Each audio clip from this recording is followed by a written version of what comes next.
பரிசேயரில் ஒருவன் தன்னுடனே போஜனம் பண்ண வேண்டுமென்று அவரை வேண்டிக் கொண்டான். அவர் அந்த பரிசேயனுடைய வீட்டில் பிரவேசித்து பந்தியிருந்தார்.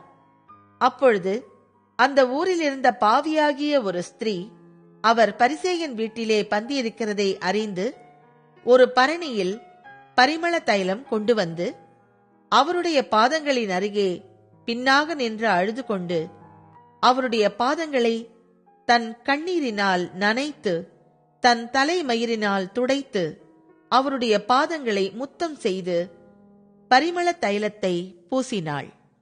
அவரை அழைத்த பரிசேயன் அதை கண்டபோது, இவர் தீர்க்கதரிசியாயிருந்தால் தம்மை தொடுகிற ஸ்திரீ இன்னாள் என்றும் இப்படிப்பட்டவள் என்றும் அறிந்திருப்பார்.